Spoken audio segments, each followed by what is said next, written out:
কলকাতার সকালটা সাধারণত ধীরে ধীরে জেগে ওঠে। গঙ্গার উপর হালকা কুয়াশা, দূরে হাওড়া ব্রিজের ছায়া আর নদীর বুক চিরে ভেসে চলা নৌকা। কিন্তু শুক্রবারের সেই সকালটা ছিল অন্যরকম, কারণ গঙ্গার বুকের সেই নৌকায় ছিলেন প্রধানমন্ত্রী নরেন্দ্র মোদী। চোখে রোদ চশমা, হাতে ডিএসএলআর ক্যামেরা, পিছনে হাওড়া ব্রিজ আর বিদ্যাসাগর সেতু। আর সেই ছবি এখন বাংলার রাজনীতিতে নতুন জল্পনার কেন্দ্রে।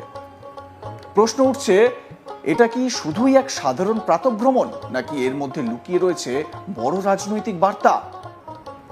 ভোটের উত্তপ্ত আবহে মোদির এই নদী সফর কি বাংলার মানুষের মন ছোঁয়ার কৌশল, নাকি বিজেপির আত্মবিশ্বাসের এক প্রতীক?